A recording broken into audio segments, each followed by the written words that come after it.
সবাইকে স্বাগত এশিয়ান দেশ সংবাদে। দর্শক, পুরো সংবাদ জুড়ে আপনাদের সঙ্গে আছি আমি আনোয়ার রাজ।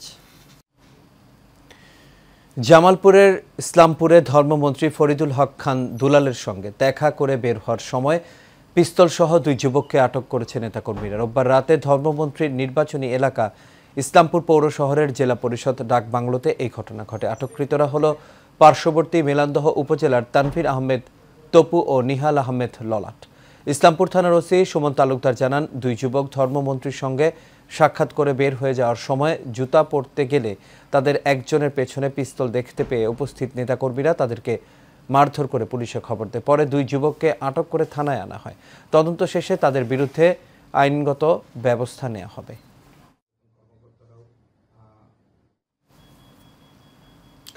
1971 সালের পাক হানাদার বাহিনীর নির্যাতনে পালিয়ে যাওয়া এক সংখ্যাগরিষ্ঠ পরিবার আদালতের নির্দেশে ফিরে পেল তাদের বসত ভিটা।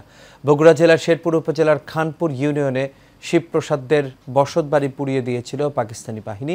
প্রাণ ভয়ে তারা পালিয়ে অন্যত্র আশ্রয় নেয়। পরে ফিরে এলেও যেতে পারেনি নিজ ভিটায়, তাই শরণাপন্ন হয় আদালতে। শেষ পর্যন্ত আদালতের নির্দেশে প্রায় 17 একর সম্পত্তি তাদের ফিরিয়ে দেওয়া হলো।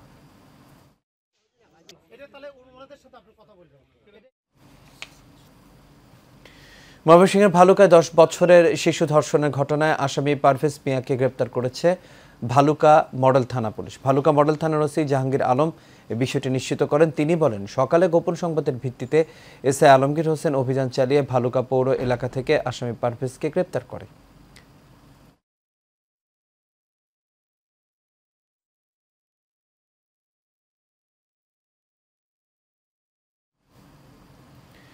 চট্টগ্রামে নবনিযুক্ত metropolitan police commissioner Mohammad Saiful Islam বলেছেন, মাদক সন্ত্রাস ও কিশোর গ্যাং নির্মূলে পুলিশের ভূমিকা জিরো টলারেন্স অব্যাহত থাকবে।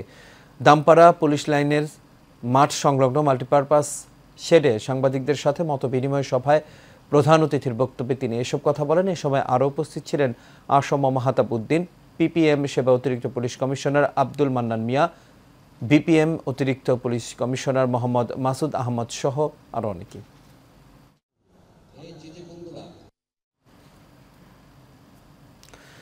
টানা কয়েকদিনের বৃষ্টি ও পাহাড়ি ঢলে কুড়িগ্রামে বন্যা পরিস্থিতির অবনতি হয়েছে। ফলে দুর্ভোগ বেড়েছে, বানভাসীদের দেখা দিয়েছে খাবার সংকট। নাগেশ্বরী উপজেলা প্রশাসনের উদ্যোগে কালীগঞ্জ ইউনিয়নে 300 পরিবারের মাঝে 10 কেজি করে চাল দেওয়া হয়েছে। এ সময় উপস্থিত ছিলেন উপজেলা প্রশাসন প্রতিনিধি, সমবায় অফিসার বিধু ভূষণ রায়, ইউপি চেয়ারম্যান রিয়াজুল হক সহ আরও অনেকেই।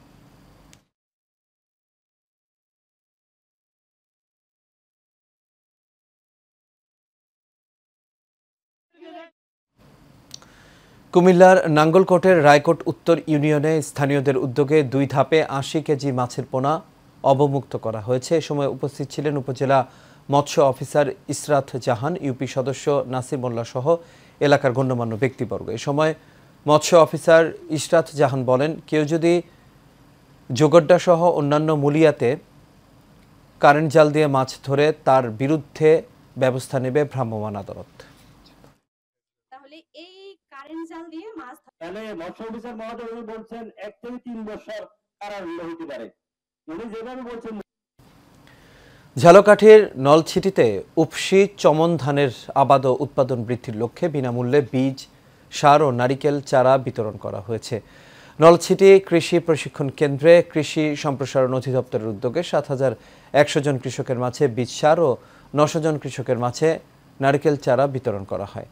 উপজেলা নির্বাহী কর্মকর্তা নজরুল ইসলামের সভাপতিত্বে প্রধান অতিথি হিসেবে উপস্থিত ছিলেন উপজেলা চেয়ারম্যান মোহাম্মদ সালাউদ্দিন খান সেলিম। এছাড়া আরও উপস্থিত ছিলেন নলছিটি উপজেলা কৃষি কর্মকর্তা সঞ্জিত আরা শাওন সহ আরও অনেকেই।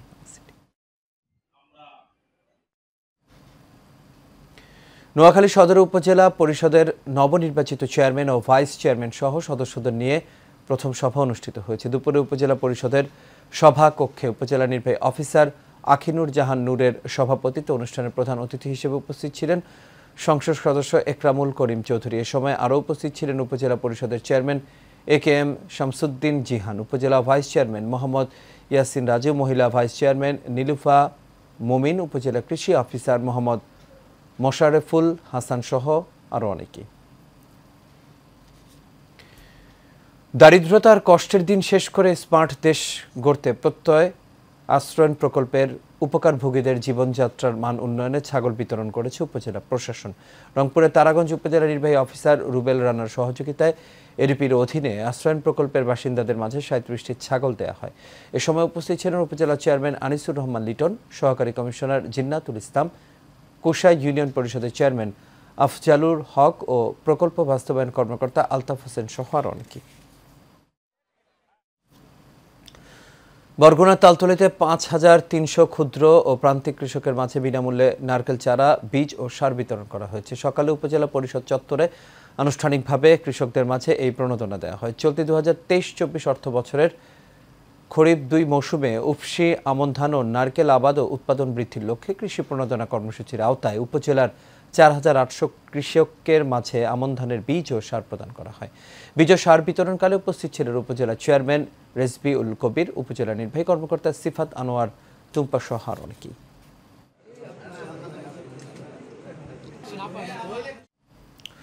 টাঙ্গাইলের মির্জাপুরে নবনির্বাচিত উপজেলা পরিষদের চেয়ারম্যান ব্যারিস্টার তাহরিম হোসেন সীমান্ত ও ভাইস চেয়ারম্যান আজাহারকে গণসংবর্ধনা দেওয়া হয়েছে। নবনির্বাচিত চেয়ারম্যান প্রথমে তার পিতার সাবেক সংসদ সদস্য মরহুম আলহাজ মোহাম্মদ একাব্বর হোসেনের কবর জিয়ারত করেন। পরে উপজেলা পরিষদের সামনে বঙ্গবন্ধুর প্রতিকৃতি এবং কুমুদিনী কমপ্লেক্সে দানবীর রণদা প্রসাদ সাহার প্রতিকৃতিতে পুষ্পস্তবক অর্পণ করেন। পরে নবনির্বাচিত উপজেলা পরিষদ চেয়ারম্যানকে উপজেলা প্রশাসনের পক্ষ থেকে ফুল দিয়ে বরণ করে নেন উপজেলা নির্বাহী অফিসার শেখ নুরুল আলম ও সহকারী কমিশনার মাসুদুর রহমান ও উপজেলা পরিষদের কর্মকর্তারা।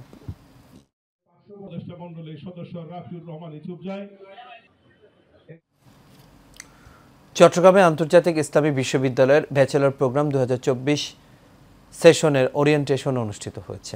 ওরিয়েন্টেশন প্রোগ্রামে প্রধান অতিথি হিসেবে উপস্থিত ছিলেন বাংলাদেশে নিযুক্ত ফিলিস্তিন রাষ্ট্রদূত ইউসুফ এস ওয়াই রামাদান। বিশ্ববিদ্যালয়টির উপাচার্য প্রফেসর আনোয়ারুল আজিম ও আরিফের সভাপতিত্বে অনুষ্ঠানে বিশেষ অতিথি হিসেবে উপস্থিত ছিলেন আন্তর্জাতিক ইসলামী বিশ্ববিদ্যালয়ের বোর্ড অব ট্রাস্টিজের chairman professor doctor Abu Reza Mohammad Nezamuddin Nadvi.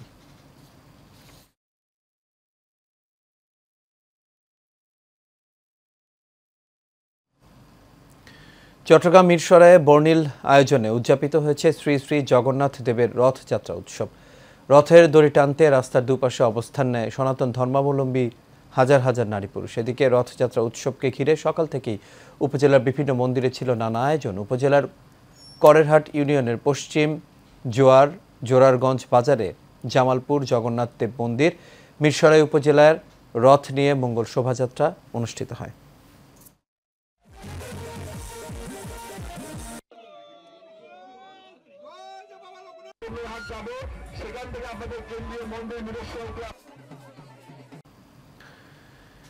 বন্যা পরিস্থিতির খবর। পানি কমলেও উন্নতি নেই দেশের উত্তর মধ্যাঞ্চলের বন্যা পরিস্থিতির। এখনও বিপদসীমার উপর দিয়ে বইছে নদ নদীর পানি। কুড়িগ্রামে বন্যা পরিস্থিতির আরও অবনতি হয়েছে। বিপদসীমার উপর দিয়ে প্রবাহিত হচ্ছে ধরলা, দুধকুমার ও ব্রহ্মপুত্র নদের পানি। বাঁধ ভেঙে প্লাবিত হচ্ছে নতুন নতুন এলাকা। ঘরবাড়ি তলিয়ে যাওয়ায় দুর্ভোগে লক্ষাধিক মানুষ। হাফিজুর রহমান হৃদয়ের তথ্য ছবিতে বিস্তারিত জানাচ্ছেন আরবি ইসলাম হিমু। উজানের পাহাড়ি ঢল আর ভারী বৃষ্টিপাতের কারণে বিপদসীমার ওপর দিয়ে প্রবাহিত হচ্ছে ধরলা, দুধকুমার, ব্রহ্মপুত্র নদীর পানি। প্রতিনিয়ত প্লাবিত হচ্ছে নতুন নতুন এলাকা। বিভিন্ন ফসলের ক্ষতির পাশাপাশি রাস্তাঘাট তলিয়ে যাওয়ায় বিচ্ছিন্ন হয়ে পড়েছে যোগাযোগ ব্যবস্থা। কেউ কেউ উঁচু রাস্তা ও বন্যা আশ্রয় কেন্দ্রে আশ্রয় নিলেও দুর্ভোগে এ জেলার লক্ষাধিক মানুষ। আমাদের বাড়িতে আজ 8-10 দিন থেকে পানি, আমরা খুবই ক্ষতিগ্রস্ত হয়েছি এবং আমাদের মনে করেন খাবার খুবই সংকট দেখা যাচ্ছে, কারণ আমরা হাট বাজার যাইতে পারতেছি না। বাড়ি ঘর দূর সব তলে গেছে। যে আমার কিছু সাহায্য করবে, সাহায্যের কোনো হাত নাই, কোনো ব্যবস্থা নাই। 3 দিন ধরে মানুষ না খায় আছে, অনেক লোক না কিছু খানা পাচ্ছে না, বাড়ি দিতে পারছে না, খানাও পাচ্ছে না। বাড়ি ঘর ডুবে গেছে, আস্তার মধ্যে আছি। বাড়ির মধ্যে যাওয়ার সংস্থা নাই, খাওয়া খাদ্য খাওয়ার সংস্থা নেই, পর্যন্ত খাই নাই। এদিকে দুধকুমারের পানি বাড়ায় বামনডাঙ্গা ইউনিয়নের মিয়াপাড়া এলাকার বন্যা নিয়ন্ত্রণ বাঁধ ভেঙে প্লাবিত হচ্ছে আরও নতুন নতুন এলাকা। পানি প্রবেশ করেছে নাগেশ্বরী পৌরসভার বিভিন্ন এলাকাতেও। আরও বাঁধ আছে আমার ইউনিয়নে, ঝুঁকির মুখে আছে। আমি কর্তৃপক্ষের কাছে অনুরোধ করতেছি খুব তাড়াতাড়ি আমাদের বাঁধগুলা মেরামত করে দেওয়ার জন্য। গরু বাছুর ছাগল ভেড়া বহু ভাসি যাবা নাকি, যে বাড়ি ঘর দূর ভাসি যায় উজেন ভাই নদীর পানিতে। এখন মানুষ খুব আতঙ্কে আছে। 8-10 দিন পানিতে আমি খুব সমস্যা পড়েছি, রোগে আমি আক্রান্ত হয়ে আছি। অন্যদিকে জেলা প্রশাসনের পক্ষ থেকে বন্যা কবলিত এলাকায় পাঠানো হয়েছে ত্রাণ সামগ্রী। সদাশয় সরকার এর মধ্যে আমাদেরকে 500 মেট্রিক টন চাল এবং 20 লক্ষ টাকা নগদ সহায়তা বরাদ্দ প্রদান করেছেন। স্বাভাবিকভাবে বলা যায় যে ত্রাণ সহায়তার ক্ষেত্রে কোনো ধরনের সমস্যা নেই। আমরা সার্বিকভাবে সদাশয় সরকারের পক্ষ থেকে প্রস্তুত রেখেছি। সুরমা কুশিয়ারার পানি কমলেও অপরিবর্তিত আছে হাওর অঞ্চলের বন্যা পরিস্থিতি। বিপদসীমার 35 সেন্টিমিটার নিচ দিয়ে প্রবাহিত হচ্ছে সুরমার পানি। তবে এখনও জলাবদ্ধ সুনামগঞ্জের পৌর শহরের নিম্নাঞ্চল। অপরিবর্তিত রয়েছে জামালপুরের বন্যা পরিস্থিতিও। আরভি ইসলাম হিমু, এশিয়ান টেলিভিশন। দর্শকদের সংবাদ এ পর্যন্ত। আমাদের পরবর্তী সংবাদ দেখার আমন্ত্রণ রইল। এতক্ষণ সাথে থাকার জন্য সবাইকে ধন্যবাদ।